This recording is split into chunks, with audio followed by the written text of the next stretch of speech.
অমিত কি লাইভ হয়েছে? হ্যাঁ স্যার, ফেসবুক ইউটিউব অমিত, দুটো, হ্যাঁ স্যার ফেসবুক ইউটিউব দুটোতেই চলছে, আপনি শুরু করে দিন।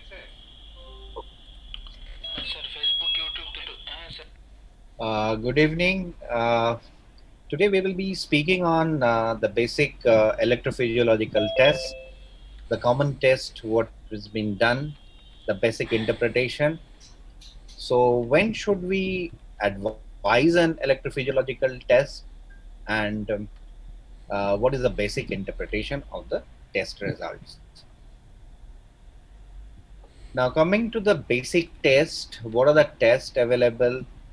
First of all, it is sometimes very confusing to interpret the test, and many a times we uh, advise this test when we don't have anything to advise, right?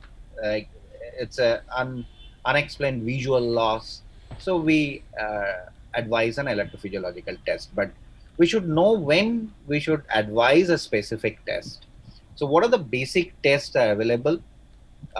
Coming to the basics, the ERG. Now, what does this ERG? Uh, what is the information this ERG gives? It reflects the function of the photoreceptor and the inner nuclear layers of the retina. Coming to the pattern ERG actually reflects the macular or optic nerve dysfunction. When we have a confusion whether it's a there is a macular dysfunction or a optic nerve dysfunction, so pattern ERG acts as a very good screening tool. We will come to the details. EOG has a very specific indication. What it does is actually gives an RP function. Coming to the multifocal ERG, it analyzes the local retinal function. If you say the full field ERG, it gives a mass response from the retina, whereas the multifocal ERG actually gives a very localized retinal function. And lastly, the VEP actually examines the visual pathway. We get information about the visual pathway from the VEP. So now we will go a little bit elaborate on each of the tests. Coming to the ERG, first of all, we should be acquainted with the waves of the ERG. What are the waves? The main waves are A wave, B wave. In some ERG, we get a C wave as well. Now, the A wave, it actually comes from the photoreceptors. The B wave comes from the bipolar cells. And if we get a C waves, the origin of the C waves are from the generally the RP cells. So this is the basic origin of each waves. Now, whatever test, electrophysiological test we are doing, it is based on some standard recommendations. Now, this standard recommendations is given by the International Society of Electrophysiology of Vision, that is the ISF. If you see that ISF has their guidelines regarding each and every test, how the test needs to be done, what needs to be the parameters in the machine, how the electrode should be placed, and also the basic interpretation. So we should always quote the ISF guidelines, and every 2 years actually they change their standards and the guidelines as well. So according to the ISF guidelines, the ERG standards which has been followed in most of the places or ideally needs to be followed. In a full filled ERG, what we need is a full dilatation of the pupil, and once the pupil is fully dilated, 30 minutes of dark adaptation is required. And then we apply the electrodes. We are not going into the details of the electrode application. It's there in any standard test books.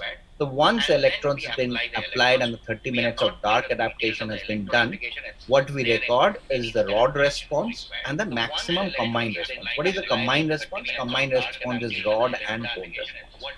Once we are through with the combined response, there is a 10 minutes of light adaptation, following which this 10 minute is in between the scotopic and the photopic ERG.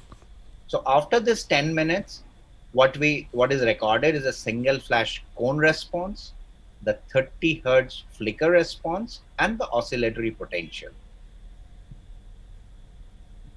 Okay.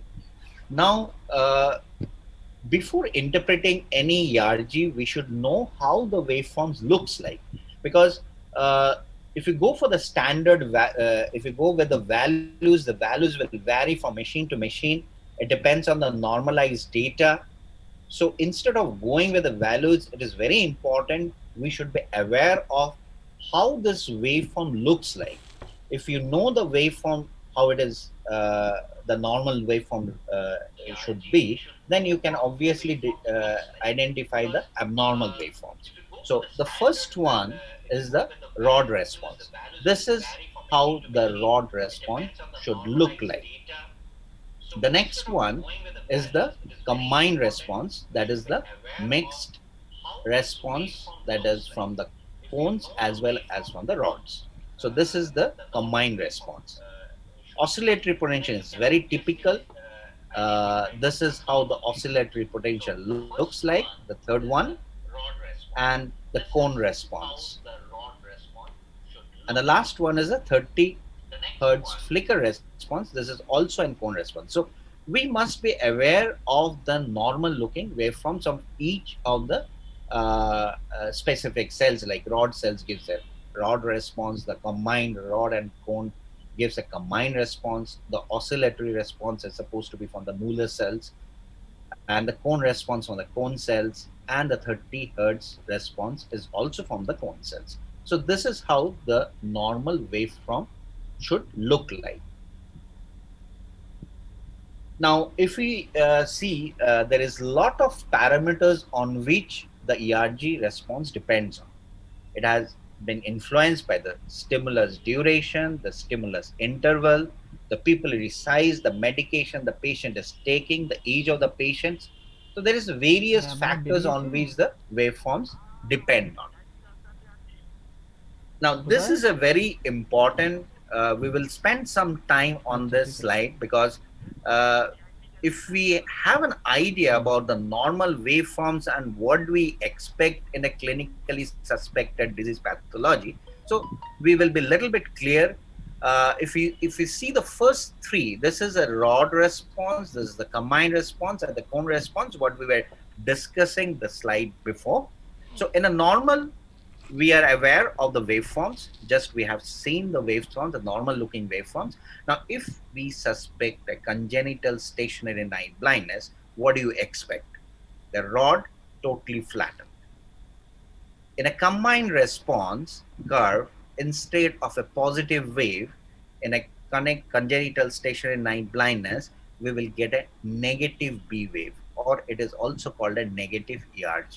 So we get a flat rod response, and a combined response is, instead of a positive B wave, we get a negative B wave. And the cone response in congenital stationary night blindness might be normal or a little bit subnormal. This is not really affected. The cone response is not really affected. So what is affected is the cone and the combined. Cone is flattened, and combined there is, instead of a positive B wave, there is a negative B wave. There are other conditions where we get a negative ERG. We will come to it later on. What do you expect in a retinitis pigmentosa? Maybe this is one of the commonest indications where an ERG has been advised. In the most of the cases, the retinitis pigmentosa come in little bit late stage. Uh, in a late stage, actually, if you see, the cone response is extinguished, the rod response is extinguished. Along with it, the cone is also affected. In very early stages of retinitis pigmentosa, and especially in patients where one patient is affected and we screen the family members, we might see the rod is only affected, but cone is not yet affected. But most of the cases, in cases of retinitis pigmentosa, if we see, all the waveforms gets affected. So in a full-filled ERG in a RP, we actually get all the response extinguished. If we see the in cases of achromatopsia and a cone dystrophy, you can see, if you compare with a normal patient, the rod response is pretty much similar. The combined response is pretty much similar, but cone response, if you compare with the first one, in achromatopsia and a cone dystrophy is extinguished. So here the cone is only আপনাকে affected, so পাঠিয়ে the দিয়েছি cone হোয়াটসঅ্যাপে waves দেখুন লিঙ্কটা will be affected. That is, a cone response will be affected. এখনই If you পাঠালাম consider the 30 years flicker, the cone response will be extinguished, but the combined response and the rod response is almost normal. Till this part, if there is any doubt, we can just discuss. Anybody having any doubt? Sir, oscillatory potential is to be done in a light adapted state or dark adapted state, because Yeah, when according the to the ISF protocol. guideline, if you go through, yes, there is a controversy, but if you go with the ISF recommendation, it is after the light adaptation. You will see Okay. in some textbooks it is over here after the Hmm. maximum combined response. Hmm. So if you should refer to the ISF recommendation, and according to that, you will get it after the cone response, after the light adaptation. And Okay. regarding the waveforms, do you have any doubts, or are you getting any idea about the waveforms? Yes, sir. You have to correlate with the patients when you get a printout from our machine. You have to correlate the normal response with the patient's response. Then only we'll get an idea how this is different. You Most of the medical hello practitioners go for the absolute value. Absolute value, yes, we get an absolute value, that is টেস্টটা পুরো কত important, but বললো before that we need to see whether the waveforms are maintained or not. How do we get this absolute value? It depends on a age match controlled. There's a normalized data. If we have a normal data feed in দেখি our Monday machine, ফান্ডে so whenever we record an ERG in a patient, it will refer to the normalized data, and if it is দেখছি not matching with the age match control, then it will put an exclamation mark. If you see the values, just beside the values, you will get either there is nothing, nothing means আর it's প্রয়োজন normal, কথা and জায়গা if there is কোথায় an exclamation mark, that means it is abnormal. It is either subnormal or it is more. Okay. So the common abnormalities in ERG, when we see a normal ERG, it might be absolutely normal patient, or it might be there is a problem with the macular dystrophy, the Stargardt disease, for example, or an optic nerve disease. You will get a normal ERG. Now the thing is, we had mentioned that in the full field ERG, it actually gives a mass response. It doesn't give a localized response. In that case, if there is a problem in the macula, it will actually give a normal fulfilled ERG. So whenever the macular dystrophy you are seeing, so if you order a fulfilled ERG, you will not get much of an information. If you really want যে some থাকলে থাকলে দেখা information যায় by doing an electrophysiological test, it is a দেখতে হবে কোথায় multifocal আছে ERG, because that is the test which gives a localized response. And if there's an optic nerve dysfunction, what test we will do? VP. VP. Pattern So, ERG. yeah, pattern ERG is one of them. And then if you have doubt whether there's a macular dysfunction or optic dysfunction, we will go for a pattern ERG. And then if you are sure that is optic nerve disease, then we will go for a VAP. But if you do a full field ERG in this kind of conditions, you will get a absolutely normal full field ERG response. Now, what are the ERG response where it is completely extinguished? One is the retinitis pigmentosa. We have been discussing that.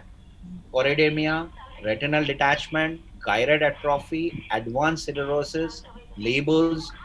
There is a lot of conditions where you can get an extinguished ERG response. Subnormal in a cone rod dystrophy, in a sectoral RP. In a sectoral RP, you might get a normal fulfilled as well. In CRVO, here you might get a subnormal ERG. Now, as we were discussing the congenital stationary night blindness, we were discussing there's a negative ERG, that instead of a positive B wave, we are getting a negative B wave. So There are certain conditions where we get a negative B wave, that is congenital stationary night blindness, juvenile X retinoschisis, CRAO. In cases, even in a ischemic CRVO also, you can get a negative ERG where there is a severe affection of the inner retinal layers. You will get a negative ERG. Now coming to the EOG, electrooculogram. This gives an information of the receptor pigment epithelial complex, that is the RP. And what is the disease where we advise an EOG? Best disease. Best disease. Best disease. The most common is the best disease. There are certain other pattern dystrophies where we can do an EOG, but clinically and the more practically in OPD, the best disease is one of the most important indication of an EOG. And what do we see over there? Ardence ratio is less We see than the 1. Ardence ratio. So can you define the Ardence ratio? Light. The highest amplitude in light and divided by lowest amplitude in dark. Yes. If it is more than 1.5, it is Yeah, normal. this value also you will see some books are referring 1.6 and some books are referring 1.8. So according to the ISF guidelines, it is 1.8. The normal value is greater than 1.8. Now coming to the pattern ERG, you can see how a pattern ERG actually looks like. There is one negative, the first negative, that is N35. Can anybody say what is N35? What does this N35 suggests? 35. Negative wave, just a negative wave. It's a negative wave which comes at 35 milliseconds. Milliseconds, yes. So the first, this is the N95, then the P50, that's the first positive wave coming at 50 milliseconds, and N95, that's the second negative wave coming at 95 milliseconds. Now, what is important in this pattern ERG, two waves, that is P50 and N95. Now, if there is something problem with this P wave, the positive wave, at 50 milliseconds, we are not getting this positive wave. So what does it suggest? It suggests it's a macular dysfunction. So when we see the P50 is affected, we say that it is a macular dysfunction, and we go for which Multifocal ERG. we have to do a multifocal ERG, because that is the test which is giving a localized retinal dysfunction. So we do a multifocal ERG. At the same time, when there is a problem at the N95, that is a negative wave at 95 milliseconds. If there is a problem at the N95, then it is an optic nerve dysfunction. optic nerve. Ganglion cell. So we go for and we. So this is a very important test, and most of the electrophysiological test is actually we need to do a battery of tests. See, if we are not very sure, we suspect that there might be a macular dysfunction or an optic nerve dysfunction. So it is always better to do an pattern ERG in the first test, which acts as a screening test, and then you get an idea, well, this is a macular dysfunction, then you advise on multifocal ERG. Or at the same time, you see there is an optic nerve dysfunction, the P50 is fine, but N95 there is a problem, so it's an optic nerve dysfunction, we go for a VP. Or both the waves can be affected, so we have to do a battery of tests. Now coming to the multifocal ERG, the principle, it's an advanced technology based on the standard ERG, and it actually measures the electrical activity from the different retinal location. And what does it make? It produces an topographic map of the ERG responses from each and every ERG responses, and analyzes the local retinal function. And it takes the response from the central 40 to 50 degree. Now, if you go with the standard guidelines from the ISF, here uh, we need an pupillary dilatation definitely, but the adaptation is with the light adaptation. Any room light adaptation is good enough. Application of electrodes is done, and there is a fixation is very important in this case. Fixation is monitored with the machine. Now, what is this? This is a flicker sequence or an M sequence. The retina has been stimulated. You have the Gansfeld monitor, and from that you actually see this pattern. And when this pattern is actually stimulated the retina, and we get the waves. And how it is different from the full-field ERG? There is something called a first order kernel reaction and a second order kernel reaction. Second order kernel reaction we can forget for the time being. This is more important in the research activities. It gives a strong contribution from the cells of the inner retinal layers. We are concentrating on the first order kernel reactions. Now, instead of A, B, and C waves, what we get over here is a N1 and a P1. Now, what is N1? N1 is the first negative waves. And if you see the origin of N1, it is a wave of fulfilled cone ERG. And what is P1? This is the P1. And the P1 is the B wave and oscillatory potential of arising from the on and off bipolar cells. So if we get an overview of multifocal ERG, this is the M sequence from the central 50 degree. It is stimulating the retina, getting an ERG from 103 location. This is 103 focal ERG response we are getting. This can be 103, this can be 63, this can be 206. So it depends on how many area you are choosing. This you have to fix the program like that. If you suspect a very small localized area, then you have to increase the number of ERGs. Then that area can be located. So it depends. We can actually customize it. So this is a picture where the M sequence has stimulated the retina. We are getting the ERG from the 103 focal areas. And from this 103, it is not possible to analyze each and every ERG waves. So what has been done, the computer actually creates a topographic map, which gives you can see the 3D image, the foveal peak. And if there is a problem with some localized ERG, you will get a scotoma or a depressed area in this topographic map. Not only that, there are actually some group responses. The central ERG of 5 degrees, you can get it over here, and then 5 to 10 degrees, 10 to 15 degrees, and each group will, the average out of that ERG, you will get a tracing. You will get, we will be discussing other disease pathologies, then we will show the group responses from 0 to 5 degree, 5 to 10 degree, 10 to 15 degree. So coming to the clinical application of multifocal ERG. Now, I think the most important indication is the drug toxicity.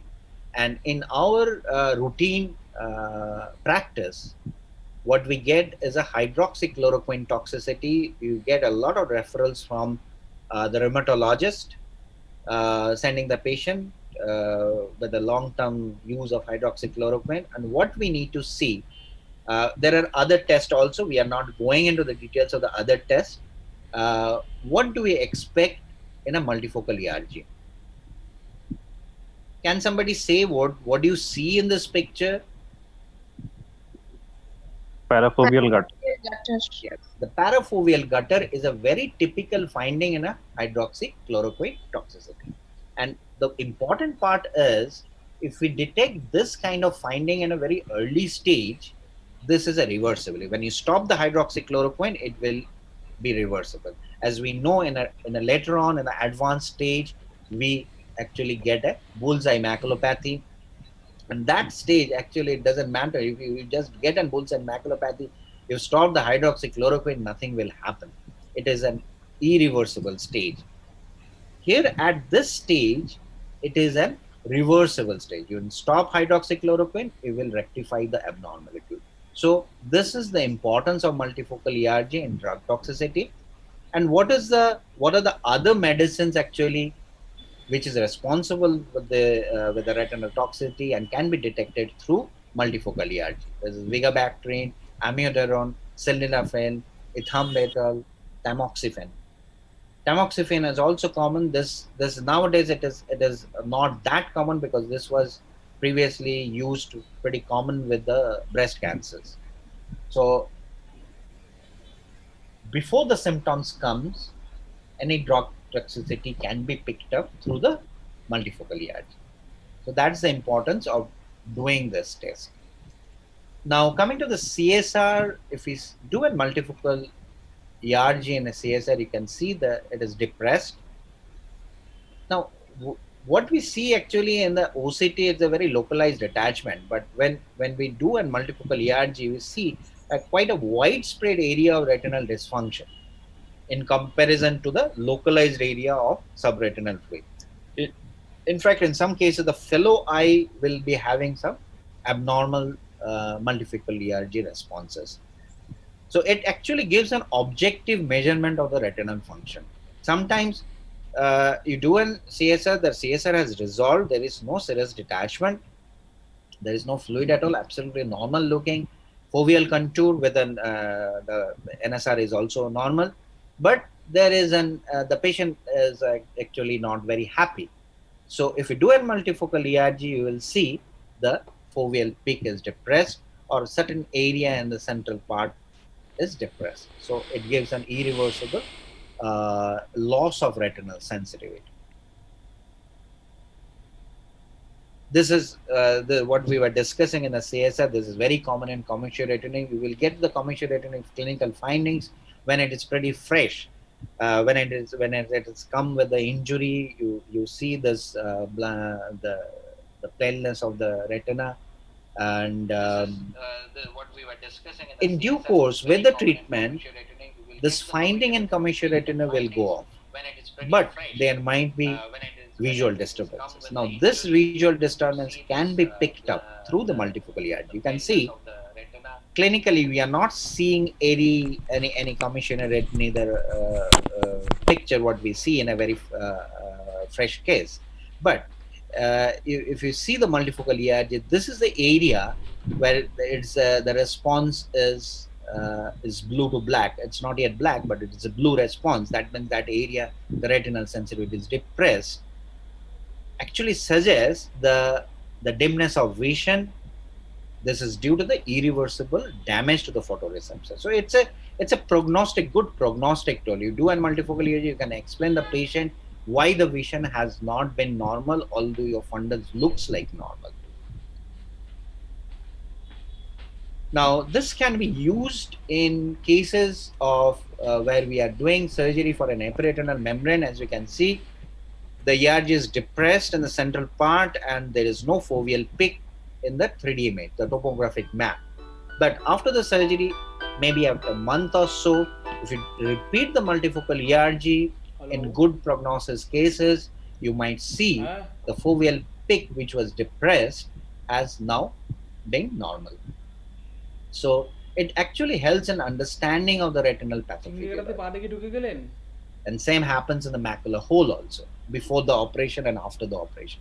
As we were discussing, the retinitis pigmentosa, if you do a full-field ERG, you will get all the response extinguished, all the response flat. But if you do a multifocal ERG in a RP case, what you will get, in the most of the cases, the central part you will get some response. Now, what is this 6 categories? This actually I was just mentioning in the multifocal ERG. It actually the 0 to 5 degree we are getting some response. It's not comparable with the normal one, but we can make out some waveforms. So 0 to 5, 0 to 10, 0 to 15, and thereafter it flattens. So as we see clinically also, the central part of retina is still functioning. So what is important is in a retinitis pigmentosa, instead of ordering a full-field ERG, what we can do, we can order a multifocal ERG every year. The yearly follow-up can be done and then we can actually compare the reports, and we can actually the patient is very much concerned about the prognosis. So whether it is deteriorating or it is a status quo, you can get an idea and explain to this patient. It is always preferable to do the test in a similar machine, because the parameters and the waveforms, it is always comparable if the same machine is being used. So, as far as the multifocal ERG is concerned, the P wave of the first kernel order reflects the outer retinal response. The second order kernel reflects the inner retinal response. We don't use much. In clinical practice, it evaluates the macular function or detect a local retinal disorder, and it estimates the therapeutic effect of a surgery or medicine, as we saw in an epiretinal membrane surgery, or in a case of a macular hole, this can be used. Now, lastly, the VP. The VP, what is it? It is an electrical signal generated by the occipital cortex in response to stimulation of the retina by light flashes or a pattern stimuli.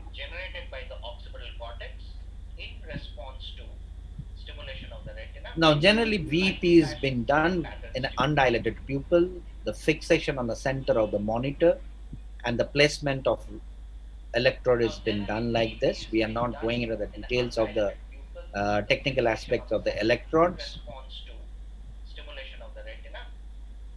Now, there are certain types of VEP. We should be knowing how each type looks like. We should be knowing what type of ERG should be advised in what indications. Now, the most important is the pattern VEP. Now, pattern VEP, as we know, the checkerboard pattern, it alternates and we get the pattern VEP tracing. What is very important is the P100 and the amplitude. So we look after the P for the P100, that is the positive wave at 100 milliseconds, and the amplitude. What is a pattern onset and offset VEP? This is a different type of VEP. The stimulus pattern is different. You can see one is checkerboard and one is a blank, and this is to be used where the fixation is a problem, especially in a nystagmus patient, or you suspect a patient to be malignant. Then we do this pattern onset and offset. Here, instead of N75, P100, and N35, we get C1, C2, and C3. C1 comes at 75 milliseconds, C2 at 125, and C3 at 175. Lastly, the flash VEP. Where do we do a flash VEP? The indications are where we can't do a pattern VEP, where there's a media opacity, where it is an infant, where we cannot do a pattern VEP. Those are the cases we have to do a flash VEP. Flash VEP, you can see it is alternate black and white. It's not a checkerboard pattern. And here, instead of N95, P100, and N135, it is N1, N1, P1, N2, P2, N3, P3. There is 6 waves, and the values are different from the pattern VEP. It starts from 50 milliseconds till 250 milliseconds.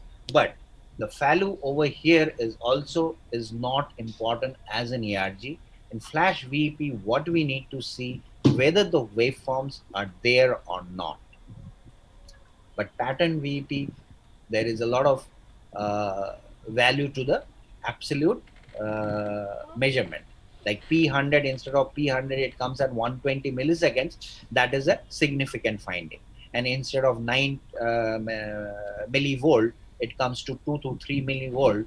That is significant. So the absolute value is important in a pattern VEP, whereas in flash VEP, what we are concerned is the form of waves, whether we get a form or we don't get a wave pattern. Now, similar to ERG, the VEP also, there is multiple factors which influences the VEP. Pattern size, pattern contrast, min luminance, signal filtering, the patient's age, refractive error, poor fixation, meiosis. So there are various factors. Now, what is the indication? The pattern ERG and the pattern VEP, the retrobulbar neuritis. It's not that all retrobulbar neuritis needs a VEP. Where we have a doubt, it's not a very typical optic neuritis. Those are the cases we have to do a VEP. Unexplained visual loss, we have to do. Toxic nutritional eye disease, suspected intracranial lesion, glaucoma, ocular hypertension, drug toxicity. In flash VP, what are the indications? Opaque media of trauma, infant with questionable vision, toxic and nutritional eye disease. And I think very practical for the VR surgeons. In a traumatic case, you are doubtful about the function of the visual pathway. So before operating that case, we need to do a flash VP. And if we get some positive response, then only we will operate. If we get a flat wave in a flash VP, doesn't make sense in operating that case. So we have discussed the ERG, the VP, the pattern ERG, the multifocal ERG. Now with some examples, we will just try to see what are the clinical application of this electrophysiological test. So let's get it slowly. The first case, listen to the history and the findings, what we get in the VP. So this is a 60-year-old female patient, blurring of the right eye with blindness of lower field for 4 days. So it is a sudden onset, female patient, unilateral, the vision is 624. Now I will tell you, if it is not very clear, the P100 is 111 and 120 in the right eye. And N95 153 and 154. N75 to P100, that is the amplitude, is 3 microvolt and that is 3.8 microvolts. So any idea what is this case? The history is very suggestive. With anterior ischemic optic neuropathy. Why do you AION? think so?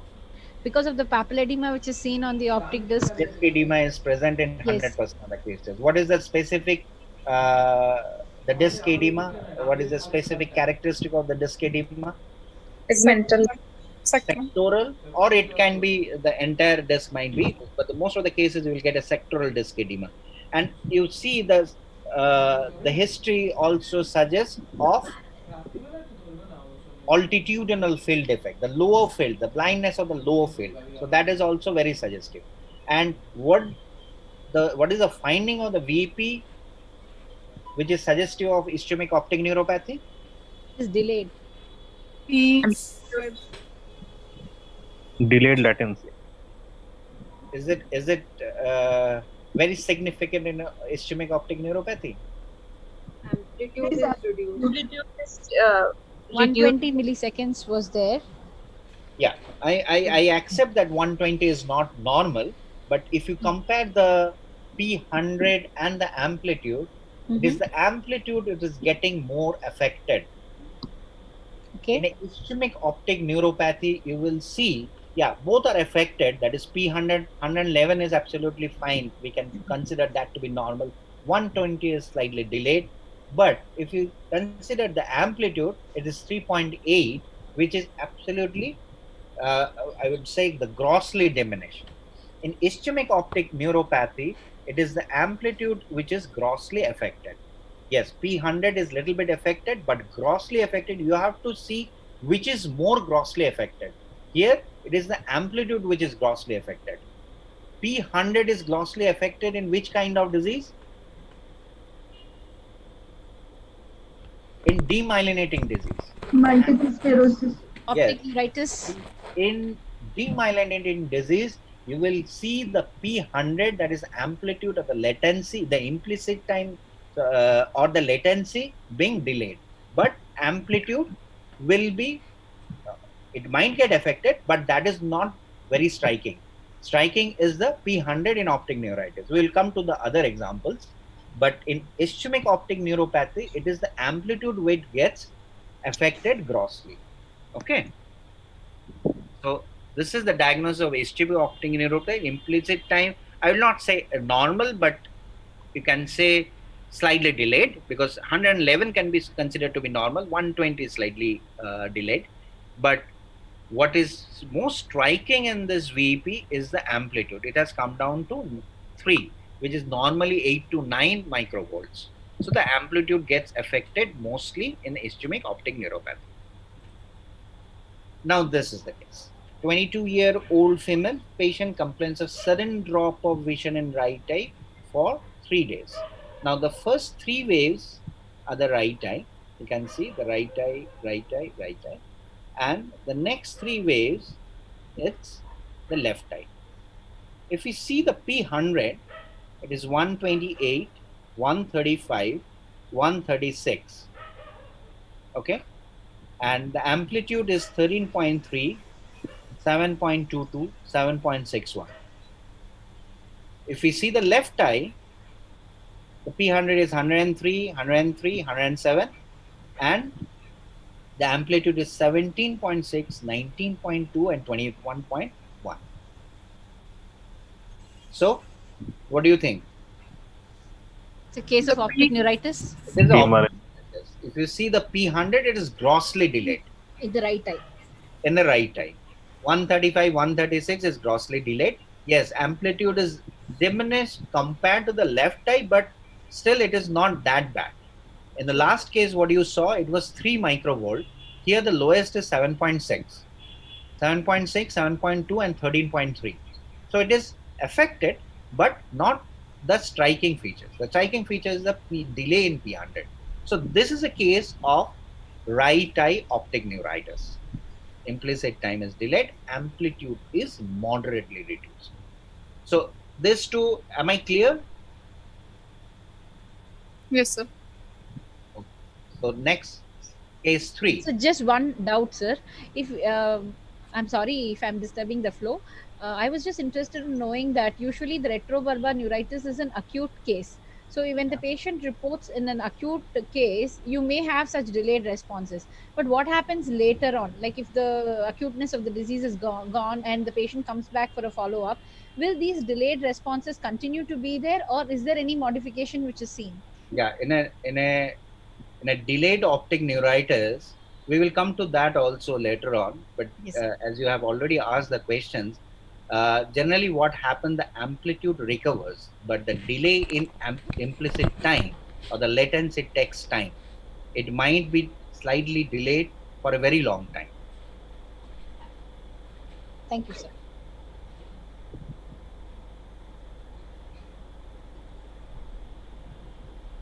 So, coming to the third case, this is a patient of macular scar, suffered from optic neuritis in the right eye 1 year ago and improved after treatment.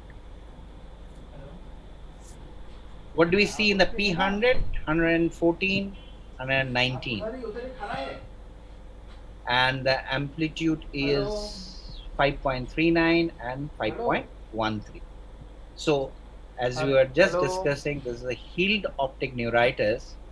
Here the amplitude is slightly reduced, but in most of the cases what we will see, the amplitude is almost the normal. The P100 will stay slightly delayed for a very long time. I think that was the question you had asked, right? Correct, sir. Yes, sir. It's answered. Thank you, sir.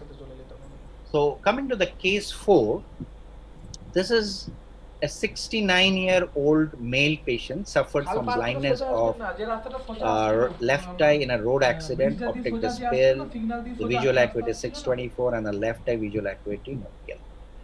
What do we see? The first 3 is the right eye, and the next 3 is the left eye. These 3 are left eye, and first 3 are right eye. What do you see over here? Flat. There is absolutely, there's a No wave waves. not there, no waves at all. So it's an optic atrophy. So if there is sometimes any doubt, you can actually, you are not very sure whether it's a low PL or a query PL. Sometimes the patient doesn't respond much. So if you do an VEP, you will get this result. Now, coming to the case 5, this is a 75-year-old male patient suffered from a sudden vision drop of the left eye 7 days ago, and the visual acuity is hand movement. The left eye shows the disc edema with blurred border and macular edema. So this is a case where the macula and the optic nerve both are being affected. The VP, if we do an VP and as well as ERG, VP we see P100 is 148 and N95 to P100, that's the amplitude, is 2.94. And as we were mentioning about the wave patterns, if you see, I had described the normal wave patterns, how it should look like. If you see, if you don't go for the values also, because it's a very small, you might not see the values properly. But if you see the wave patterns, it is actually pretty much normal. So it is a normal ERG and abnormal VP. So if you have a macular edema also, it's not actually affecting the fulfilled ERG. So sometimes this battery of tests, the VP and ERG, need to be advised simultaneously. So to conclude, delayed implicit time, we get it in the demyelinating disease. The P100 will be delayed in the following cases like optic neuritis, disseminated sclerosis, neuromyelitis optica. Reduced amplitude. I'm telling the P100 is, it might be affected, but the reduction in amplitude is more striking. This will occur in the ischemic optic neuropathy, Leber's hereditary optic neuropathy. And both being affected, it is a compressive disease which leads to optic atrophy, where both the nerve sheet and auxiliary fibers are affected. Obviously, the ERG normal, VP abnormal, we have localized the disease to visual pathway. Sometimes you might get some confusing cases. Or VP abnormal more than ERG, retina and optic nerve are both affected. So sometimes we have to do a battery of tests and you will get some confusion. So this is just a test of which of the following. I will just tell you, the right eye and the left eye are being superimposed. The black solid lines are from the right eye, are from the left eye, and the lighter lines are from the left eye. And what we were discussing, the VP, instead of positive waves, due to the electrode change in electrode positions, we are getting a negative wave. So which of the following is a normal wave, normal person? The right eye and the left eye is normal. A and D. Sorry? A and D. Anyone. A and D cannot be normal. Anyone can be normal. Any particular picture is normal. D then. It is? It is actually D. It is D. Yeah, Why it is because not A? Why it is not A? because amplitude is reduced in the left eye for A. Exactly. So what is the diagnosis for A? Demyelinating disease. No. Ischemic disease. The demyelinating disease, the P100 will be delayed. Yeah. So Yeah. amplitude is affected in the ischemic optic neuropathy. So the ischemic optic neuropathy AIN will be A. Any doubt? No, sir. Okay. And which one of this C and B will be an optic neuritis?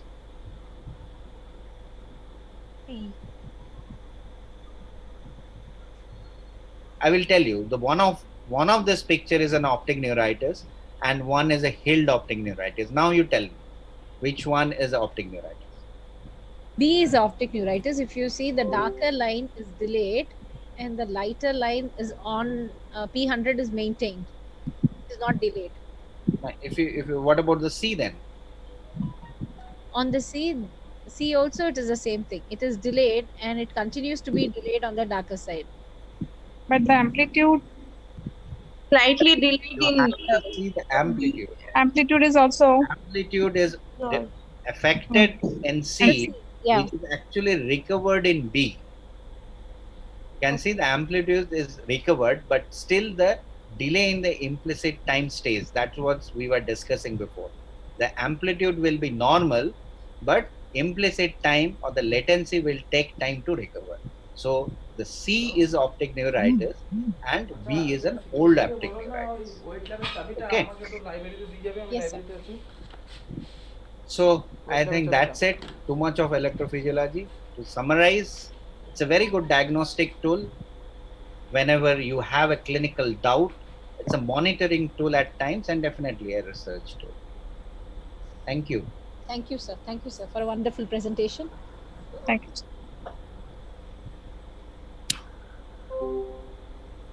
So if we have no doubts, then we will close the session. Amit, are you there? Aniruddha, হ্যাঁ hello Aniruddha, আমি সুমিত বলছি from Bardhaman. হ্যাঁ হ্যাঁ বলো. So I had one patient today, boy of 14 years age. He had a history of trauma in the right eye 2 months back, but presented with loss of vision for the last 7 days. Can you hear me? শুনতে পাচ্ছো? Very faintly. I'm not. The voice is not very clear. I'm clear now. এখন শুনতে পাচ্ছো? আমি শুনতে পাচ্ছি. হ্যাঁ শুনতে পাচ্ছি, খুব ফ্রেন্ডলি পাচ্ছি আর কি. হ্যাঁ বলুন. বলছি একটা 14 years age 14 years age child who had an injury of right eye about 2 months back, but now complaining of loss of vision in the right eye. Today, what I found is little bit people reaction was equivocal. There is not any significant delayed reaction in the RAPD in the right eye. The left eye was absolutely normal. The right eye, the vision was 660, and the left eye 66. On fundus examination, I couldn't find anything wrong. Just appeared to be this little reddish than the other side. How is the optic nerve clinically? Optic nerve clinically appears to be normal. I did also OCT also. The disc is normal. Okay. But it appears to me it's a little bit reddish, pink on the right side, on the side of injury. Yeah, age is 14 years. History of injury 2 months back, but history of difficult vision for 7 days only. So should I go for VP? Yeah, I think I had a VP test. We should go for, because if there is no other clinical findings, so most likely the optic nerve is affected. So in that case, we have to do an VP and see. So from today's your lecture, I corroborated the finding of today's this boy's picture, and I thought that it should have been prescribed VP, which I didn't. But I will ask the boy to go for VP, I think, for the confirmation of diagnosis. I diagnosed the case of query RBN, retrobulbar neuritis, but still I was in doubt what to do, what not to do. But from today's lecture, I really got the information from you. Thank you very much. So I should have gone for this VP for this boy to fix the diagnosis. The next day, we'll ask the boy to come and go for VP, no? Isn't it? I think it's... Sure. We have to rule out the traumatic optic neuropathy as well. Does it happen after almost 2 months? After 2 months? And as a boy is about 14 years old, I was not thinking about in demyelinating disease. Right. Should I go for anything else or CT or MRI? I think you can go for an MRI, because that's a case of a trauma. Whether the optic nerve is affected, that can be we can get some information from the MRI. So what should be my priority, either VP or MRI, or both things together? I think we should advise both the tests, the VP as well as the MRI. So first VP and then MRI. If anything is not found in the VP, then go for MRI. Yes, that can be done. And another question, during this pandemic period of the COVID virus, many people are taking hydroxychloroquine as a prophylaxis. So can we go for ERG in our center? So is it beneficial or is it profitable to go for ERG? What happens if you are taking hydroxychloroquine for very long time, then only there is a chance of getting affected. But this prophylactic dose for few days, weekly prophylaxis, I don't think it is required. And in any Actually, case, what happens, the the people, the OCT is doctors are also an coming. screening test. Yes. Field, SDOCT, How as to well as screen without ERG? How to screen? ERG is mandatory. Now, those people, mainly paramedical person, doctors and paramedicals, they're coming and asking me whether they need ophthalmic contraindication for HCQ prophylaxis. So they're categorically asking me if there is any contact indication. What test should I suggest to them? Either the fundus examination is sufficient, or should I go for any test just to justify their... The fundus examination will actually not give any information, at least in the initial stage. What we can do is spectral domain OCT, a field test, and obviously multifocal ERG will not be available everywhere. So I think these two tests will give some idea. If I can interrupt, multifocal ERG may not be needed in the first Exactly. screening. AP and OCT is sufficient. AP and OCT is sufficient enough. And do also color vision. Yes. OCT is sufficient. Only Yeah, OCT. spectral domain, it comes in the criteria. The AO criteria, the OCT is also in. Sir, is a cancer-associated retinopathy any role of this?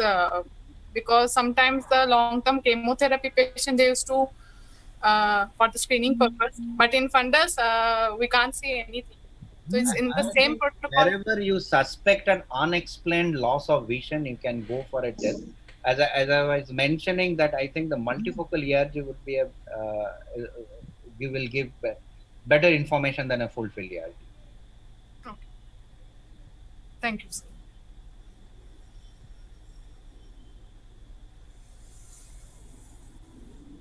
সমিতদা অনেকদিন পরে আপনাকে দেখছি। You are mute.